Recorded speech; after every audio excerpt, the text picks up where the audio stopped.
Voilà.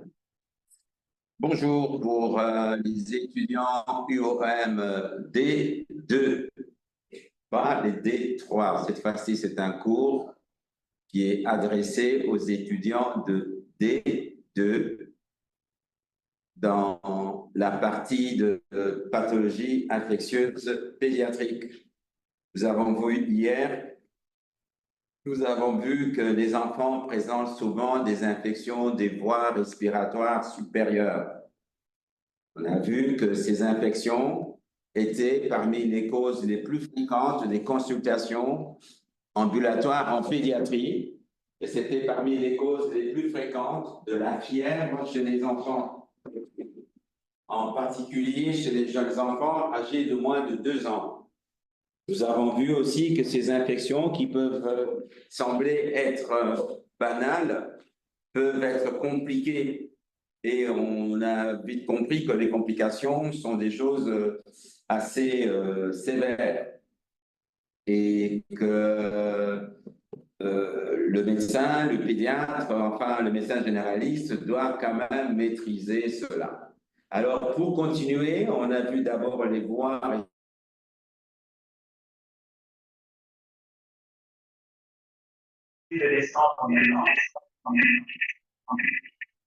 peu plus bas, un peu plus bas, un peu plus bas, un peu plus bas, un peu plus bas. Et nous allons voir des infections qui sont surtout lors des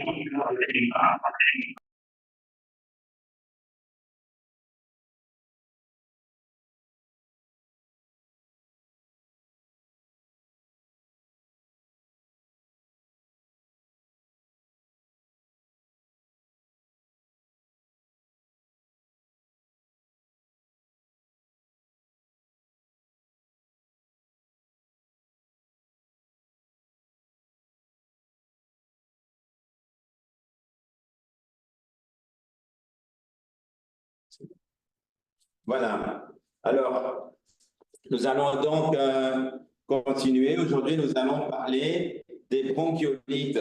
Juste un rappel physiologique. Vous savez que les voies respiratoires, on distingue les voies respiratoires hautes des voies respiratoires basses. Les hautes, c'est celles qui sont au-delà, au-dessus du thorax, si vous voulez, et les basses, c'est celles qui descendent en dessous. Et l'arbre respiratoire, vous avez la trachée, et puis vous avez les bronches. Donc au-dessus, vous avez le larynx, et puis les trachées, les bronches. Et les bronches qui vont se diviser dans des diramations différentes. Mais au fur et à mesure que ça se divise dans des diramations plus petites, ça va finir dans des petits sacs qu'on appelle les alvéoles. Et alors, les dernières parties des bronches là sont des petites bronches, sont donc, si vous voulez, des bronchioles. Et maintenant, si on parle de la bronchiolite, c'est-à-dire une pathologie inflammatoire qui intéresse les petites portions des voies respiratoires, donc des bronches. Alors, je dois activer mes... Ouais. Voilà, ça va. Les bronchiolites figurent parmi les infections les plus fréquentes. Elles touchent les enfants très jeunes, donc moins de 6 ans en général. Et ici, vous voyez l'image des bronches, épithélium et tout, etc. Et vous savez qu'à l'intérieur, on a des cils, etc. Ici, en cas de bronchiolite, il y a un épaississement et donc une réduction. Ça, c'est la bronchiole, elle est comme ceci. Et lorsqu'elle est enflammée, elle augmente la dimension de sa muqueuse. Il y a de la présence de liquide, de sécrétion, et donc le passage d'air est réduit. nous allons voir que cela est à la base de symptômes particuliers que nous verrons chez ces enfants. En Europe, il y a des saisons où il y a un pic plus important de bronchiolite, comme vous pouvez voir, comme vous pouvez voir sur cette diapositive, selon les mois. Mais ça, ce sont les pays européens, parce que le début de l'hiver, c'est novembre, vous voyez que ça monte, et puis ça va diminuer à la fin. Et en été, on a un peu moins de bronchiolite. Ici, à Kinshasa, bon, on parlait plutôt de Mbujimaï, comme là, vous avez pratiquement 4 saisons, vous allez observer que c'est dans les saisons froides, relativement froides, que vous aurez beaucoup plus d'entrées d'enfants avec des bronchiolites. Dans les hôpitaux, c'est important de montrer pour éduquer les parents, éduquer le personnel et tout, de faire des tableaux illustratif comme celui-ci, qui résume, qui montre, comme ça, quand un parent vient en consultation, il voit et il comprend, oui, papa, le médecin m'a dit que l'enfant c'est la bronchiolite. D'ailleurs, il m'a montré sur un tableau, j'ai vu que, effectivement, nous sommes au mois de novembre, il y a beaucoup d'enfants qui font ça. Ça rassure les parents, ça contribue à les éduquer. Et cette image-ci, c'est pour leur dire, vous voyez, les bronches, normalement, elles sont comme ça. Et quand il y a des microbes et tout, donc le passage de l'air diminue. Et vous voyez, là, le trou a beaucoup baissé. Hein. C'est comme quand vous prenez chez nous, vous allez prendre la tige d'un papayer. Si la tige, elle est petite, nous, quand on était petits, on jouait à la trompette avec les tiges de papayer. Parce que quand vous mettez à l'extrémité une espèce de petite membrane, vous soufflez dedans, ça vous fait du bruit. C'est comme si vous aviez une trompette. Eh bien, en montrant ces images aux parents, ils comprennent qu'est-ce que c'est la bronchiolite. Et puis, vous allez leur dire, voilà, les causes, pourquoi est-ce que les enfants attrapent souvent la bronchiolite. Parce que, bon, moins ça en Europe, ces enfants, à partir de même pas 2 ans, maintenant on met les enfants à la crèche. Un des points où les enfants attrapent la bronchiolite, c'est à la crèche. Ils jouent à la crèche et donc ils se contaminent. N'oubliez pas qu'on a commencé par voir les infections des voies respiratoires supérieures, rhinopharyngite. Et souvent, ces infections vont continuer dans les voies basses avec des expressions comme la bronchiolite. Ici, c'est des images pour montrer que ce sont des virus et qu'avec la bronchiolite, l'enfant va faire de la fièvre. Et donc, il faut lutter contre la fièvre. Il ne fait pas nécessairement toujours de la fièvre.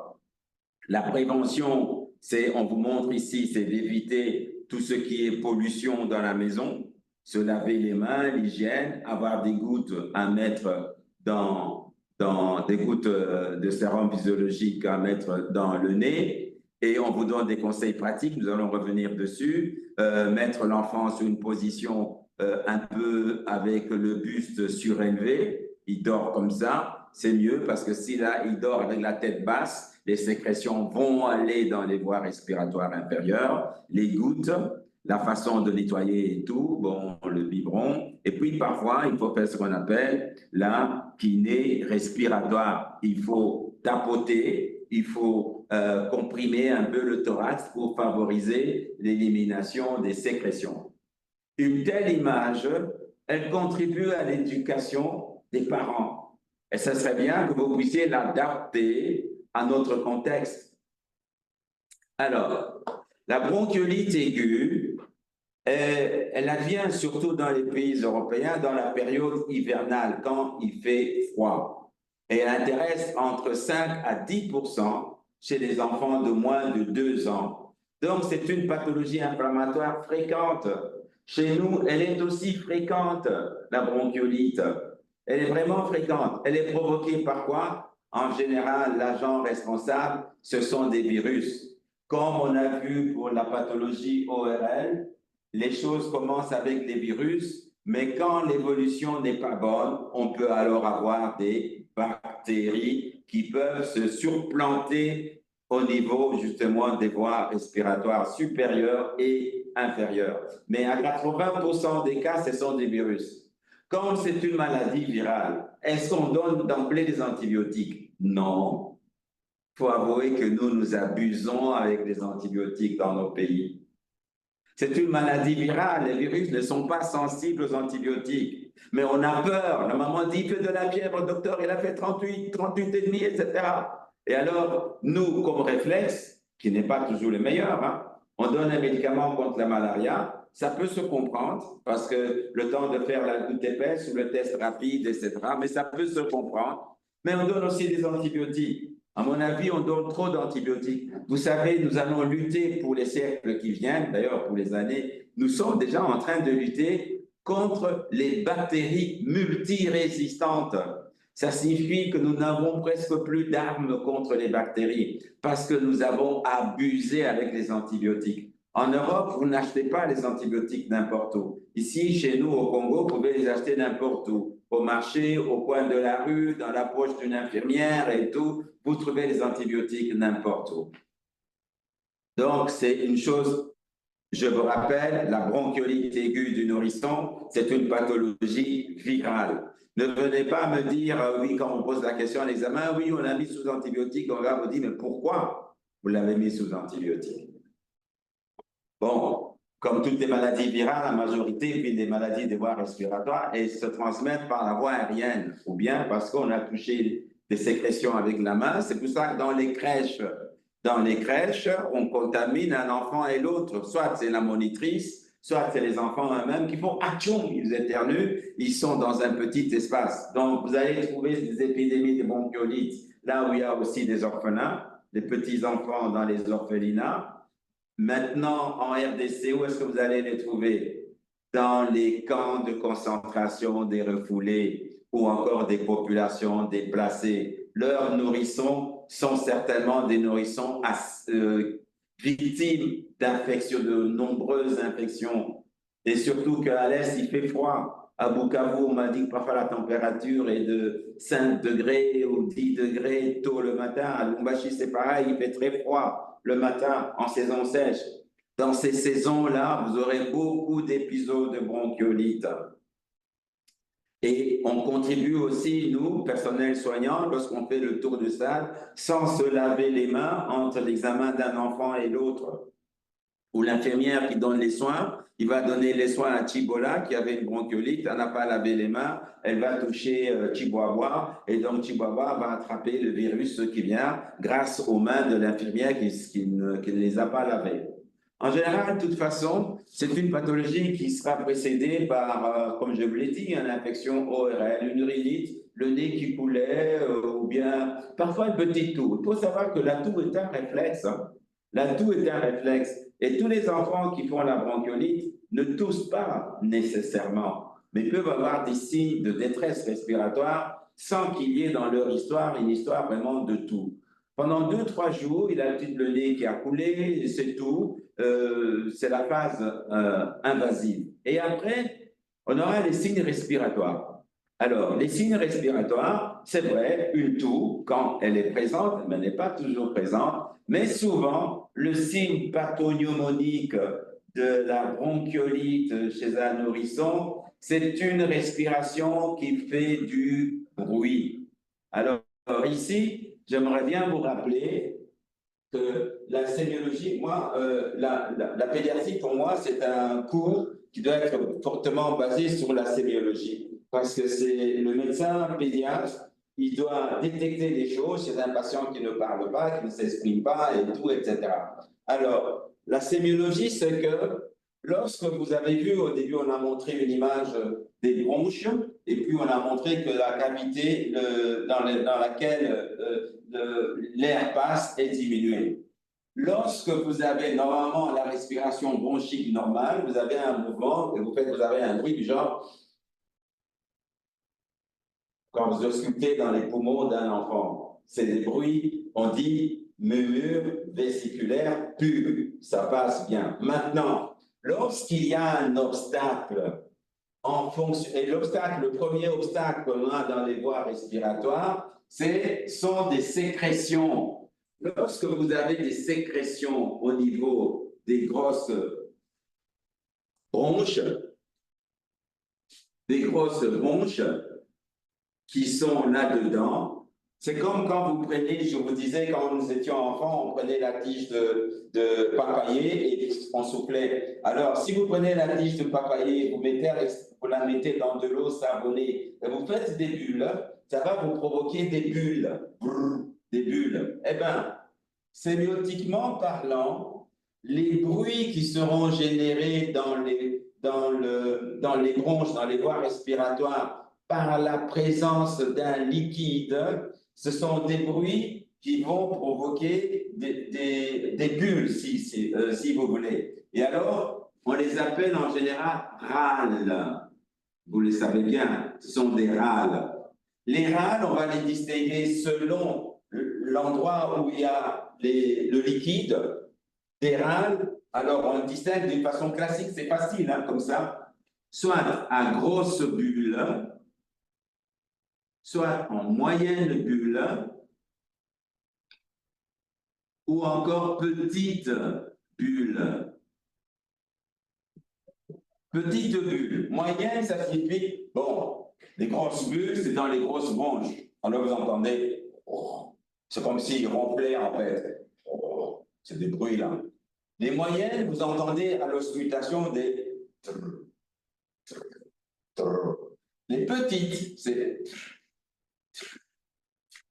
ce sont des petites bulles qui font, ce sont des râles, des petites bulles. Et enfin, vous allez entendre alors des bruits qui sont un peu différents quand vous serrez très fort. Hein, ceux qui connaissent, trompette et tout, quand vous serrez très fort l'extrémité et qu'il n'y a presque plus rien comme passage d'air. Ah oui, puisque vous avez ça, moi je vois que quand quelqu'un termine, tout le monde a des espèces de trompettes là qui peuvent... Ben, ce bruit-là, c'est quand l'espace entre les deux parois est fort réduit, ça fait pratiquement un bruit de sifflement. Alors, ça siffle.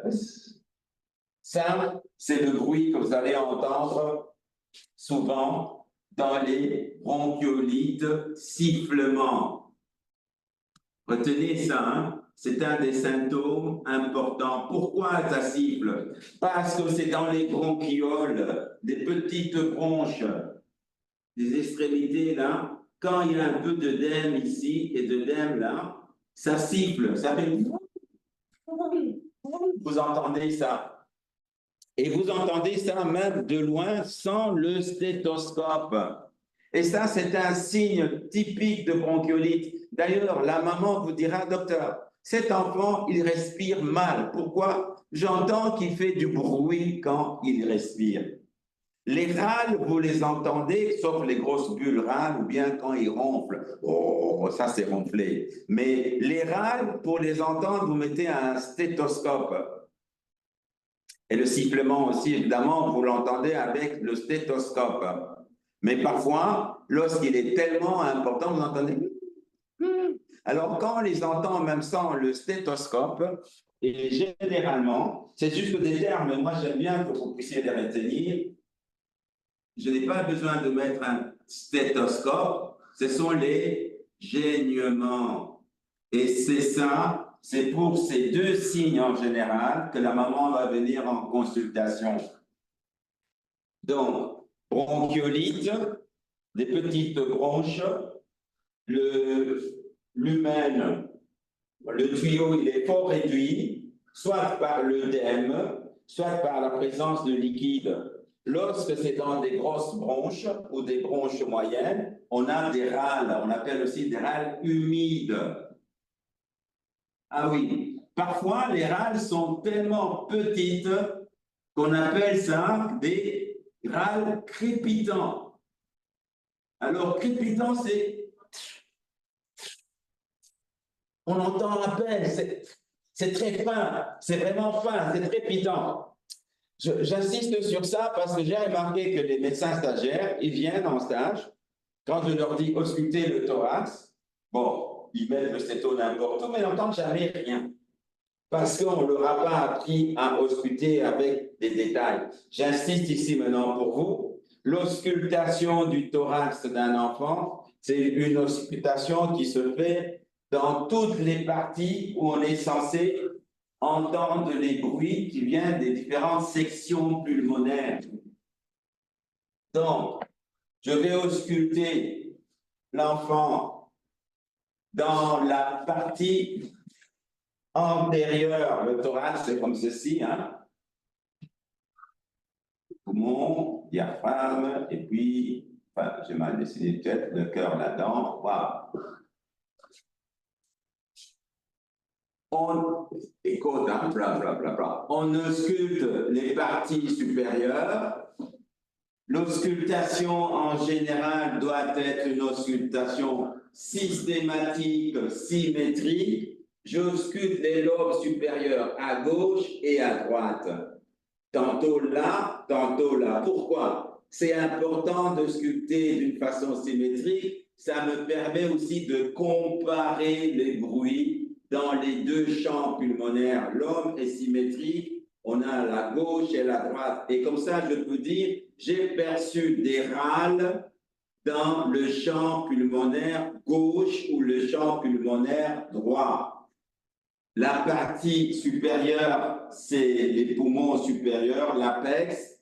La partie moyenne, j'ausculte ça, mais surtout aussi, je vais ausculter les bases pulmonaires. C'est important parce que je vais dire que j'ai perçu des bruits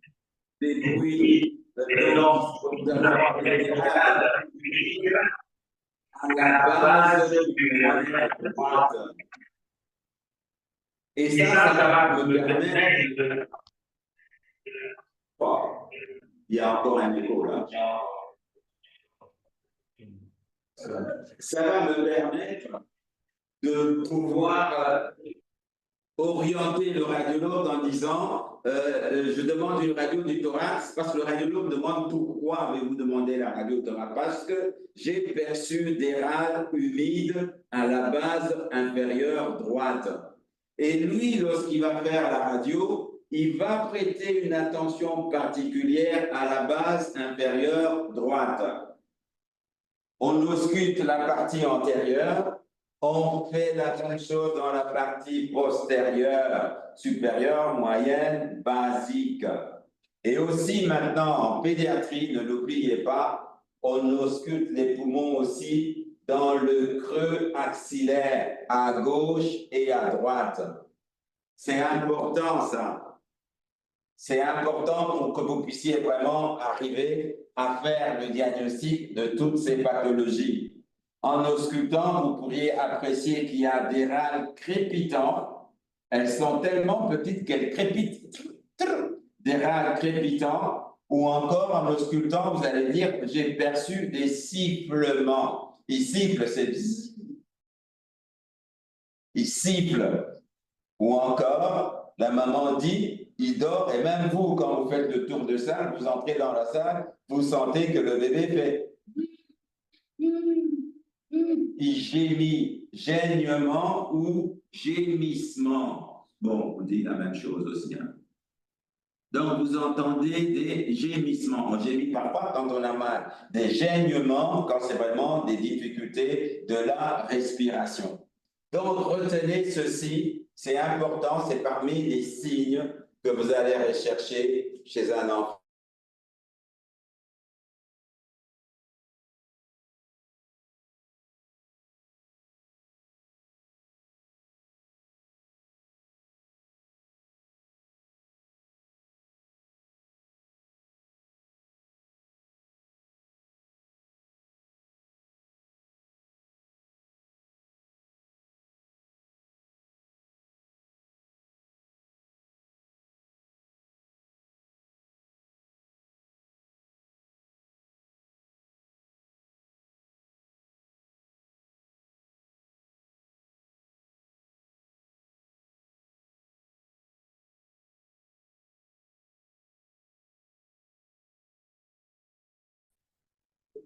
Respiratoire, hein? Signe de lutte. Les signes de lutte, ce sont des signes qui sont importants parce que ça vous permet de surveiller et vous éduquer la maman aussi en disant, si vous voyez que l'enfant présente ça, venez en consultation, surveillez nursing, maman, mais aussi c'est des signes de gravité. Quand vous voyez ces signes de lutte là, vous vous dites c'est grave. Alors quels sont ces signes de lutte? Vous avez d'abord, on va commencer à la partie supérieure, le battement des ailes du nez. Normalement, quand on respire, on ne voit pas que le nez est en train de papillonner aussi comme ça. Non, vous allez avoir le battement des ailes du nez. Donc, les ailes, le nez sont en train de battre les ailes, si vous voulez, au même rythme que moi, je suis en train de m'efforcer de respirer. C'est un signe de gravité, battement des ailes du nez.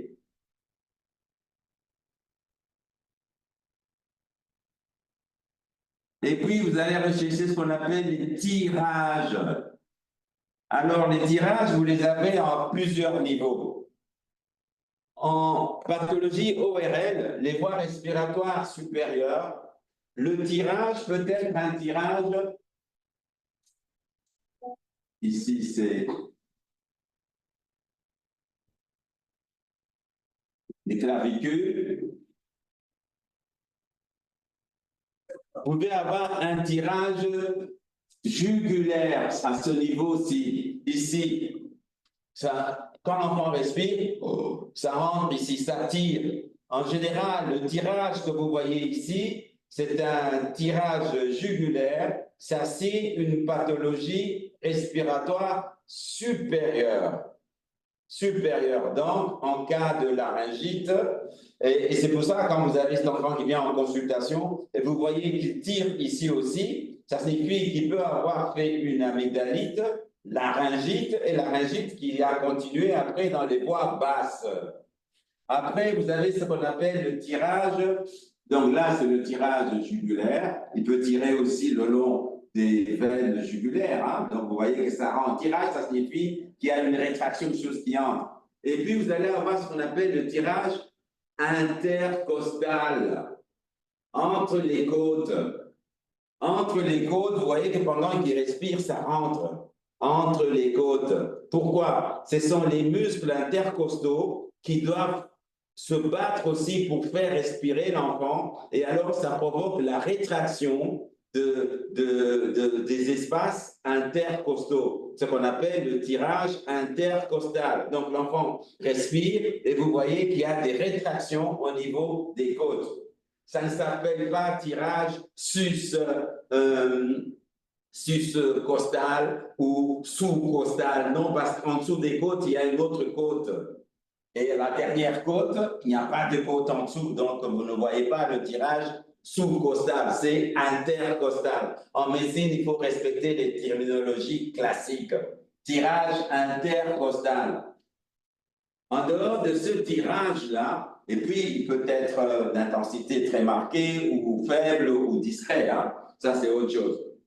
Vous avez aussi ce qu'on appelle un tirage sus-diaphragmatique.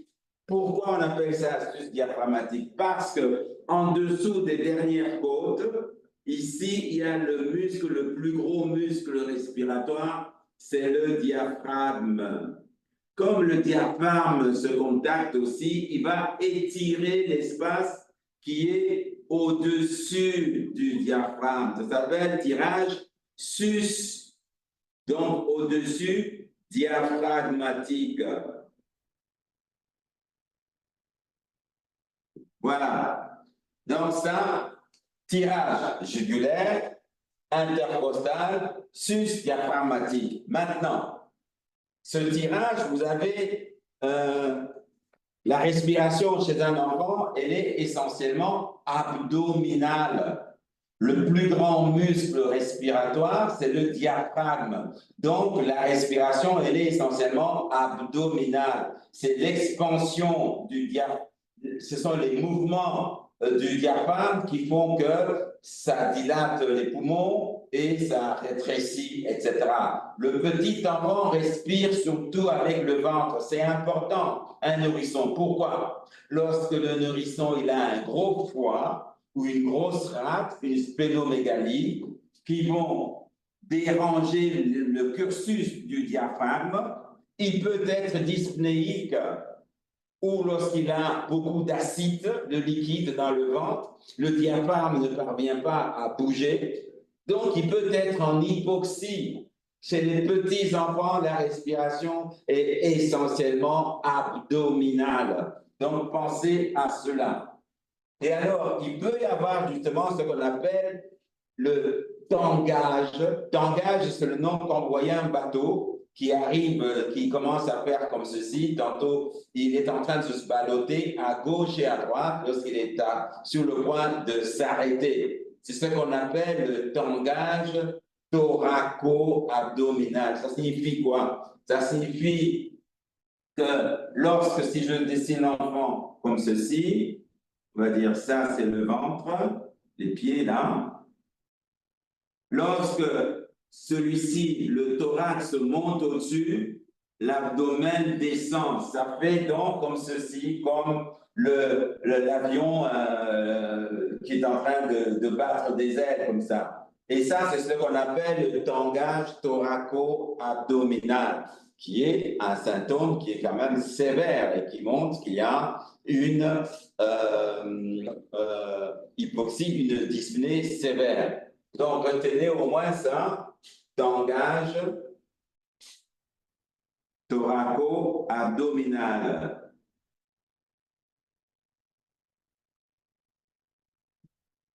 Battement des ailes du nez, tirage jugulaire, tirage intercostal, sus diaphragmatique, tangage thoraco-abdominal. Et après, parfois, ça, on va revenir dessus, quand les choses sont tellement graves, ces signes de détresse respiratoire, signe de lutte égale détresse respiratoire, peuvent diminuer ou disparaître. Ce n'est pas toujours un bon signe. D'ailleurs, en pédiatrie, ça suffit de devant nous alarmer. Vous passez, vous entendez l'enfant gémit. Quelque temps après, vous ne l'entendez plus. Avant, il avait le tirage et puis tangage thoraco-abdominal. Vous passez, vous ne voyez plus ça. Ne soyez pas rassurés, préoccupez-vous et vous dites c'est un mauvais signe, il est en train de décompenser. Quand ces signes respiratoires de détresse respiratoire disparaissent, il n'y a que deux raisons. Soit vous avez bien soigné l'enfant, vous l'avez pris en charge, mais quand vous êtes conscient que ça a diminué comme ça, c'est que c'est un signe d'aggravation. Donc voilà, ça c'est un aspect important qu'il ne faut pas négliger. Le fait que ces signes de détresse respiratoire diminuent, c'est un signe d'aggravation, ça ne devrait pas vous rassurer. Et puis aussi, ce que vous allez chercher, c'est la fréquence respiratoire. La fréquence respiratoire chez un nouveau-né, bon, tant qu'il est en dessous de 40, c'est bon. L'adulte, c'est entre 16 et 20, etc. Le nourrisson, en dessous de 30, ça va. Mais quand il va au-delà, vous dites quand même, il respire trop vite. On dit, il respire trop vite, ça, c'est un mauvais signe. Ce sont des signes de détresse respiratoire. Ou quand encore sa fréquence respiratoire a beaucoup diminué, il respire malembe, c'est pas mieux. C'est aussi un mauvais signe. Donc, c'est important de rechercher tout cela chez nos différents patients. Quels sont les autres signes que l'enfant va présenter? Un enfant qui ne sait pas bien respirer, il ne mange pas. La maman va vous dire, il ne t'aide pas, docteur, il ne veut pas t'aider.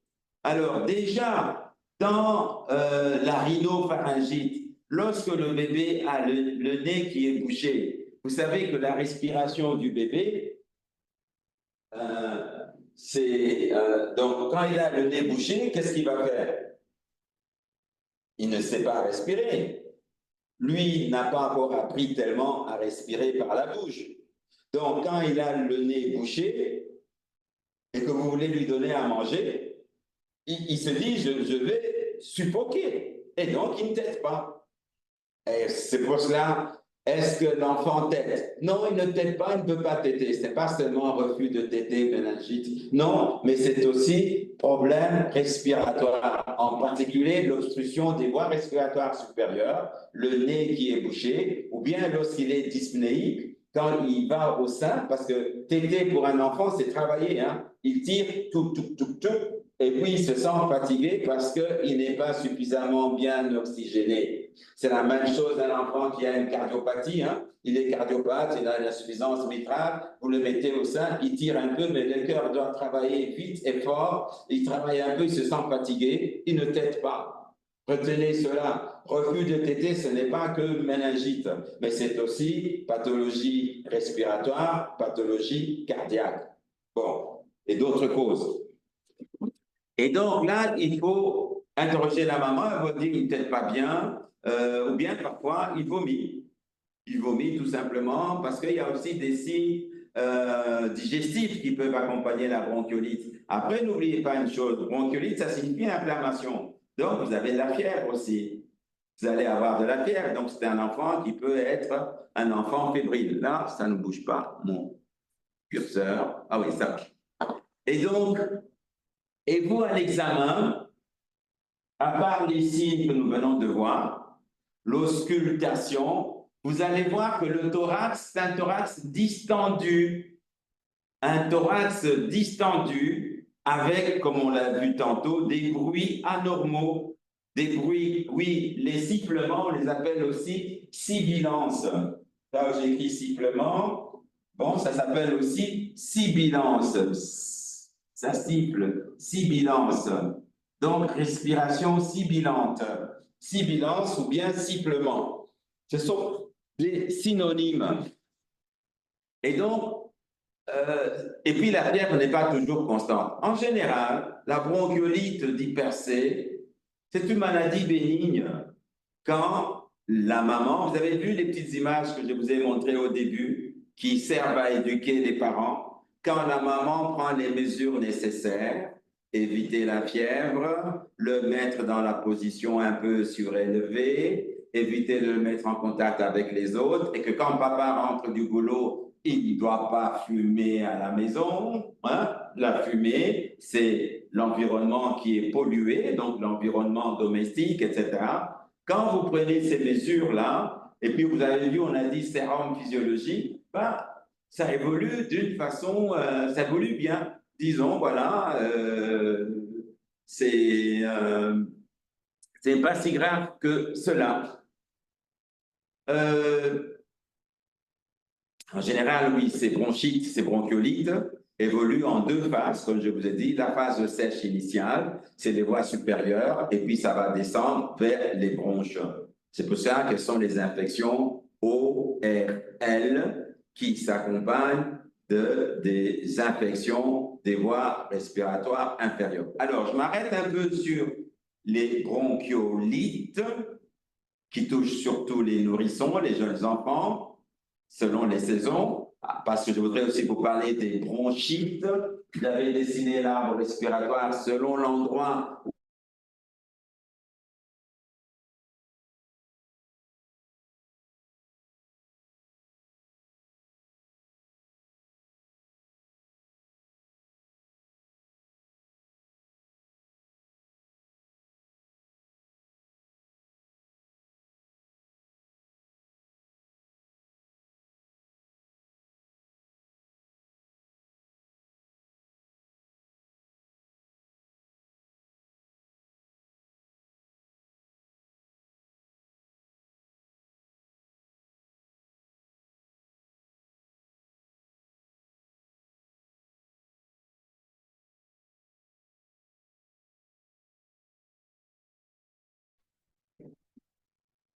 Voilà, on a eu un petit problème de connexion à l'instant. Voilà, c'est revenu. J'étais en train de vous parler de la bronchiolite. Et je vous disais, en cas de bronchiolite, qu'est-ce qu'il faut faire? Il faut d'abord rassurer la maman. Parce que la crise de bronchiolite peut advenir la nuit Allez, vous êtes à Dipumba et c'est à 2 heures du matin, personne n'a envie de sortir à 2 heures du matin pour aller à Bonzola. Donc, alors, qu'est-ce qu'il faut faire? Rassurer la maman. Restez d'abord calme. Veillez à ce que tous les facteurs qu'on a dit qui gênent la respiration soient éliminés. Papa ne fume pas. Alors, attention, quand je dis fumer, c'est la cigarette. Mais maman non plus n'a pas laissé le bamboula dans la maison avec une petite fenêtre qui est toute petite parce qu'on a peur des voleurs. Donc, il n'y a pas, c'est pas une maison suffisamment aérée. Aérer la maison. Alors, prendre l'enfant, la mesure la plus simple, et le mettre dans un milieu où il peut avoir un environnement humidifié. Un des premiers pas de l'approche de prise en charge de la bronchiolite, c'est l'humidification. C'est pour cela, quand il arrive à Bonzola, on dit on fait l'aérosol thérapie. L'aérosol thérapie, à la maison, comment pouvez-vous la faire? Nous, quand nous étions bébés, moi je suis né du temps du Congo belge, hein. Donc, quand on faisait ce genre d'infection, la maman prenait une grosse casserole, faisait bouillir de l'eau, il mettait du Vicks mentholatum, quelque chose qui faisait évaporer l'eau. Alors, elle prenait l'enfant, elle se mettait avec son enfant avec une couverture au-dessus et l'enfant respirait l'air humidifié. Eh bien, ça se fait encore aujourd'hui. Aujourd'hui, il y a ce qu'on appelle des tentes d'humidification. Même dans les hôpitaux, vous avez des tentes d'humidification. Nous, on a connu ça lorsqu'on a eu des épidémies de rougeole. Les rougeoleux, pour réduire les signes, parce que les rougeoleux souffrent de la laryngite, hein, c'est une laryngite, bronchite, on les mettait dans un milieu, dans un environnement où ils pouvaient avoir de l'air humidifié. Alors, nous avions des tentes d'humidification. Il existe même aussi des cloches qu'on dit des cloches d'humidification. Le bébé entre dedans, il est comme dans une grosse ampoule où il y a de l'oxygène, mais de l'humidification. Et ça soulage. Un des premiers moyens de soulagement d'une crise de bronchiolite, on verra après des bronchites spastiques, c'est l'humidification. Alors, des fois, je vous donne des astuces que l'on utilisait en Europe lorsque la maman dit, voilà, j'ai mon enfant qui fait ça. On dit, madame, vous ouvrez la douche, vous ouvrez l'eau chaude de la douche. La douche, c'est de l'eau qui tombe au-dessus. Même si nous sommes habitués à nous laver dans le sens contraire, du bas vers le haut. Mais la douche, c'est quelque chose qui va du ciel vers la terre comme la pluie. Maintenant qu'il y a de l'eau en Bouchemaille, il y aura des douches. Mais sinon, c'est le seau qu'on fait comme ça. Non, là, c'est la douche.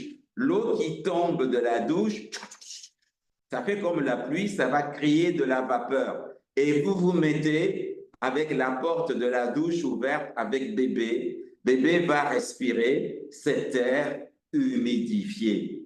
Ce sont des astuces simples, mais qui marchent pour soulager. Après, évidemment, lorsque l'enfant se trouve à l'hôpital, une des choses que l'on va faire, c'est libérer les voies respiratoires supérieures. Et à la maison, on apprend à la maman en disant, vous mettez des gouttes de sérum physiologique et lorsque nécessaire, vous en mettez plusieurs et vous aspirez avec la poire. Il existe des poires nasales qu'on vend dans les pharmacies que vous pourriez trouver. Hein, je vous conseille vraiment d'en trouver. Sinon, avec une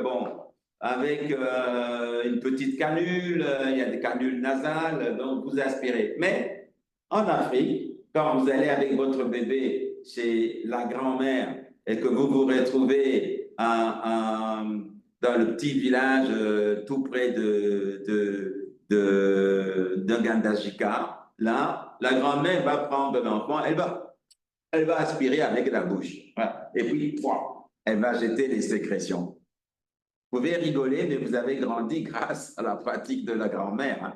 Oui, c'est une chose qu'il fallait faire. Il fallait désobstruer les voies respiratoires supérieures.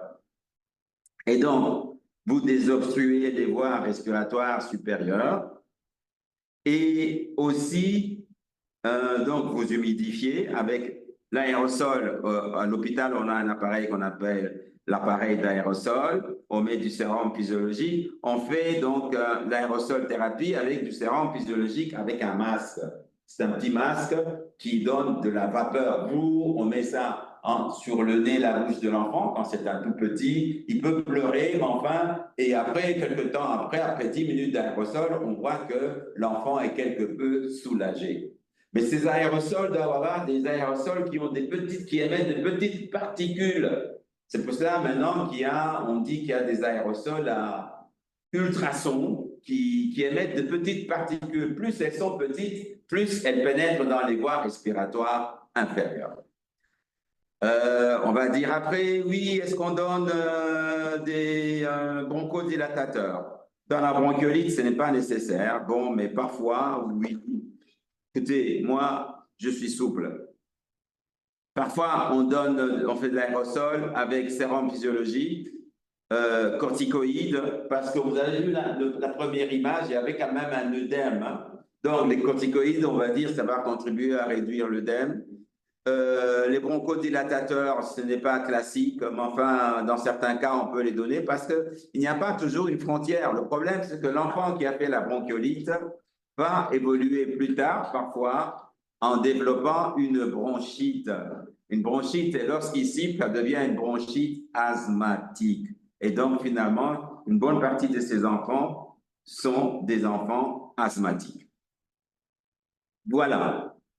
Est-ce qu'on donne les antibiotiques? On donne les antibiotiques lorsqu'il y a une surinfection bactérienne. Ça signifie quoi? Je vois que les sérums, ce que nous aspirons, c'est purulent. Je donne les antibiotiques. C'est purulent, c'est qu'il y a eu une pullulation microbienne dans les voies respiratoires supérieures qui vont attaquer aussi les voies respiratoires inférieures. Il continue à faire de la fièvre. Dans les poumons, je sens que c'est une bronchopneumonie, des souffles et tout. Évidemment, je donne des antibiotiques. Mais en principe, ce n'est pas indiqué de donner des antibiotiques d'emblée parce que c'est une maladie bénigne. Alors, en général, dans les bronchites, dans la phase sèche, les signes généraux, c'est la fièvre. C'est provoqué par un virus, l'adénovirus, les rhinovirus, etc. De la fièvre qui peut être supérieure à 38 degrés pendant 3-4 jours. L'enfant peut avoir une myalgie. En fait, c'est un syndrome grippal. Une myalgie, un malaise général, mais le petit peut dire aussi qu'il a mal à la tête. Après, vous aurez alors les signes fonctionnels. C'est la toux.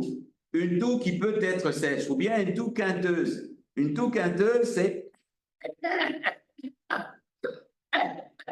etc. Quelquefois, c'est une toux épuisante. Il tousse tellement qu'il se sent fatigué. Alors, en matière de toux, je voudrais vous rappeler une chose. Quand vous avez un enfant qui présente une toux, oui, on parlera avec vous, on pourra parler aussi d'une maladie qu'on appelle la coqueluche. La coqueluche, c'est une maladie qui sera caractérisée par une toux qui dure plus de 3 semaines. Quand vous avez un enfant qui vient et qui a une toux qui dure plus de 3 semaines malgré tous les traitements, évoquez le diagnostic de coqueluche.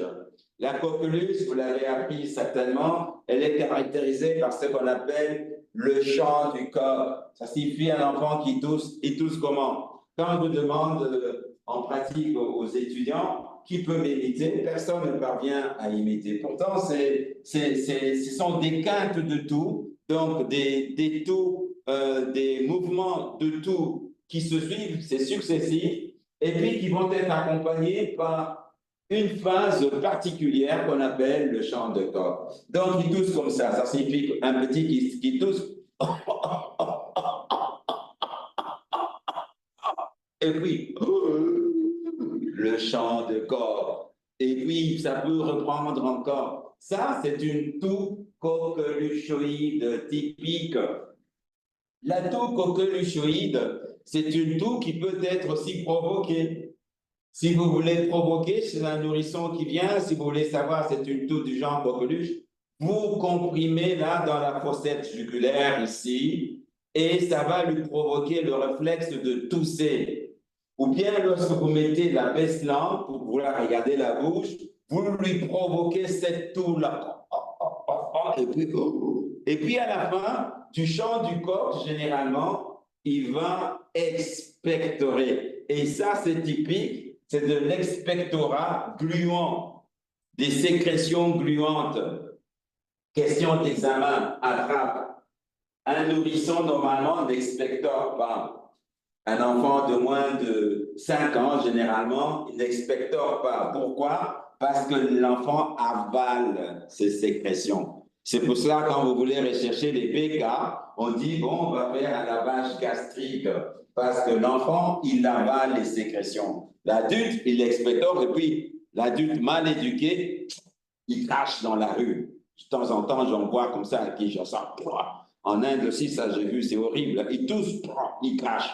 D'ailleurs, sur le sol, vous trouvez des gros crachats gluants. Et on s'étonne qu'on a beaucoup de cas de tuberculose. Non, quand on tousse comme ça, on prend un mouchoir, on jette, on crache dans son papier mouchoir ou dans son mouchoir, on va jeter ça à la maison. Alors, le crachat, il va terminer par tousser et puis il va expectorer des substances gluantes, claires, blanchâtres parfois. Deuxième condition où l'enfant va, de moins de 5 ans, va tousser et il va expectorer, c'est dans la mucoviscidose. On en a parlé, non, j'en ai parlé avec des étudiants de Détroit. Bon, la mucoviscidose, c'est une pathologie fréquente qu'on trouve, vous verrez ça en Détroit, surtout dans les populations européennes, qui sera caractérisée par des sacs dans les poumons pleins de pus. Et c'est pour cela que quand il tousse, après, il va expectorer, l'enfant de moins de 5 ans. Et la troisième raison qu'il va expectorer, c'est quand il a plutôt des abcès des voies respiratoires. Donc, retenez au moins les deux, coqueluche et mucoviscidose. Et donc, une toux qui traîne plus de 3 semaines, pensez toujours à la coqueluche. Quand on a la dyspnée, parfois l'enfant va dire j'ai mal, oui, parce que tousser, même l'adulte, quand vous toussez tout le temps, vous mettez en marche tous les muscles, tous les efforts. Et puis en toussant, vous savez que parfois en toussant, vous pouvez, vous tousser, vous faire mal. Parce que c'est quand même avec une grosse force, vous crachez du sang. Parce que la muqueuse, elle est fragile. Cette force d'air que vous avez fait pousser, etc., elle a lésé un peu une petite muqueuse et il y a eu un peu de sang qui peut sortir. À l'auscultation, vous aurez des râles crépitants ou des râles sibilants, mais vous n'aurez pas un foyer évocateur de pneumopathie. Donc ça, ce sont les bronchites. Alors, on peut télécommande. Dans la phase humide, toujours des bronchites, vous pouvez avoir les signes généraux qui disparaissent et même la dyspnée qui diminue. Alors, la toux devient une toux grasse avec expectoration, comme on a vu dans la coqueluche, parfois des sécrétions mucopurulentes. Dans ce cas-là, vous pouvez penser à une infection bactérienne. Dans ce cas-là, vous pouvez penser à une infection bactérienne, alors vous donnerez des antibiotiques. Parfois, il peut y avoir des râles ronflants, donc ce qu'on appelle des ronchis, donc ils ronflent en fait. Et lorsque vous avez la propagation aux alvéoles, ça devient une bronchopneumonie. L'évolution, en général, elle est bénigne. Dans une dizaine de jours, elle va terminer. La toux, ça dure 1 semaine ou 2, pas plus en général. Lorsqu'il expectore, ça aussi, ça va diminuer avec la toux. L'hypersensibilité tussigène, c'est typique de la coqueluche. Enfin, lorsque vous avez une surinfection bactérienne, vous pouvez avoir la fièvre qui persiste. Alors, traitement. Est-ce qu'il faut donner les sirops chez les nourrissons qui font une bronchiolite? D'emblée, je vous dis non, je parle des nourrissons. Hein. En dessous de là, quelle est la... Bon, je ne vous l'ai pas dit. Hein. En pédiatrie, il faut savoir définir les enfants selon les tranches d'âge. Un nourrisson, c'est un enfant qui est âgé de moins de 12 mois, normalement. Classiquement, vous pouvez chercher dans vos Google ou vous allez dans les sites de médecine. Nourrisson, par définition, il est âgé de moins de 12 mois. Mais nous, dans nos milieux pratiques, à cause, disons, du fait que nos enfants, nous en Afrique, restent au sein jusqu'à l'âge de 2 ans, souvent. On continue à dire nourrisson chez un bébé qui a moins de 2 ans. Voilà. En général, c'est contre-indiqué de donner le mucolytique, donc des produits qui vont provoquer l'hypersécrétion chez les enfants de moins de 2 ans. C'est différent. La carbocystéine et l'acétylcystéine, ça va rendre fluide les sécrétions. Mais comme cet enfant, il est tellement faible, il ne sait pas tousser par lui-même, les sécrétions vont se cumuler dans les voies respiratoires, ça sera encore pire qu'avant. C'est pour ça qu'on a eu des décès chez les nourrissons parce qu'on leur avait donné des sirops mucolytiques. Par contre, si vous donnez ce genre de choses et que vous l'accompagnez de la kinésithérapie respiratoire, ça signifie que c'est vous qui l'assistiez. Vous voulez vous l'aider à expectorer. Voilà. C'est juste une petite nuance. Chez nous, on abuse trop des sirops. Moi, je vous dis ce que je fais en pratique. Je dis à maman, maman, le sirop, je leur explique, hein, parce que si vous ne leur expliquez pas, il va prendre le sirop qui est dans l'armoire à la maison. Je lui ai donné une demi-cuillerée 3 fois par jour, parce que c'est la formule magique, non? Et puis après, vous vous rendez compte que ça s'est empiré. Je dis, maman, la façon plus simple pour permettre à cet enfant d'éliminer les sécrétions, c'est de les drainer les sécrétions. Alors, je les draine avec quoi? Avec des gouttes de sérum physiologique que je mets dans le nez. Ça coule derrière et en coulant, ça emporte aussi les mucus et l'enfant, ça va arriver dans le fond de la gorge, il va les avaler. C'est la meilleure façon. Et quand il y en a beaucoup, même dans la gorge, on fait ce qu'on appelle l'aspiration. Et c'est pour ça que moi, je conseille aux parents d'avoir une poire nasale. Je peux vous avouer que les parents à qui j'ai donné ces conseils, ils ont dit, mais docteur, oui, 2 jours, 3 jours après, ça allait bien. Il dort tranquillement. D'ailleurs, il y a même des parents qui sont venus se faire hospitaliser l'enfant. Et l'unique chose qu'on a fait à l'hôpital, c'est le drainage. C'est de mettre des sérums physiologiques, aspirer, sérum physiologique. Le petit enfant, le 2e jour, tranquillos, il dormait bien. Bon, quand vous avez ces genres de choses chez les enfants, il faut penser aussi que parfois, c'est des enfants qui font facilement des reflux gastro-œsophagiens. Les reflux, il faut le demander. Quand vous avez un enfant qui fait des bronchites, des bronchiolites, il faut exclure un enfant, chez un enfant qui fait cela, exclure l'existence de reflux gastro-entérite. Parce que les reflux gastro-entérites sont à la base de donc le lait qui ressort, parce que le cardia n'est pas encore très tonique, hein, et donc le lait ressort, ça ressort parfois trop fort et ça va jusque dans le nez. D'ailleurs, la maman dit, parfois il a du lait qui sort dans le nez. Et ce lait qui sort dans le nez, ça va être une substance qui va irriter les muqueuses nasales d'abord. Si je vous mets un truc dans le nez, vous allez dire, vous avez un réflexe, non, de rejet. Eh bien là, le lait l'organisme réagit en sécrétant. Donc les muqueuses, pour réagir, elles sécrètent. Et donc, vous allez avoir des sécrétions et tout, etc. Donc, il faut exclure le reflux gastro-œsophagien. C'est pour cela, moi, ce que je fais chez certains enfants qui viennent avec des épisodes de bronchiolite, infection ORL à répétition, j'interroge et si je vois qu'il existe un reflux gastro-œsophagien, je les mets sous un anti-reflux. Un des anti-reflux que nous avons dans notre milieu, qui n'a pas de problème d'effets collatéraux particuliers, enfin qu'on tolère, c'est le Gaviscon. Gaviscon, sirop, hein? Il y a du Gaviscon sachet, mais là c'est le sirop. Vous pouvez donner 1 millilitre, 2 millilitres, que vous pouvez répéter 2-3 fois par jour chez ces petits-enfants, ça va diminuer les reflux. En dehors de cela, vous donnez des mesures anti-reflux, c'est de dire à la maman, bon, il ne faut pas coucher tout de suite le bébé, mais il ne faut surtout pas allaiter un bébé au lit, couché comme ça en train de téter. Non, non, pas ça. Ce sont ces bébés-là qui vont faire des bronchiolites.